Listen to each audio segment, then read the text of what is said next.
শেখ হাসিনা রিজাইনও করেছে। আমি তার সাইন চিঠি পর্যন্ত নিজে দেখেছি।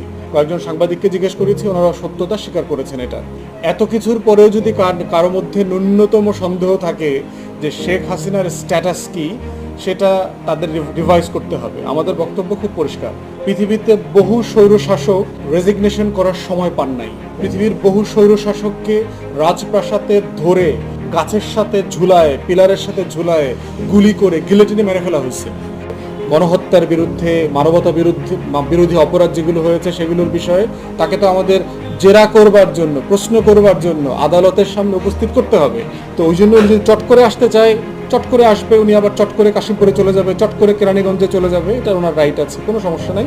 বাংলাদেশের ভিতরে উনি থাকবেন। সাদ্দাম হোসেনের ব্যাপার দেখেন, লিবিয়ার গাদ্দাফির বাস্তবতা দেখেন, অথবা হোসনি মোবারক মিশরে এখনো বেঁচে আছে। হোসনি মোবারক কি এখন বলতে পারবে যে আমাকে বৈধভাবে সরিয়ে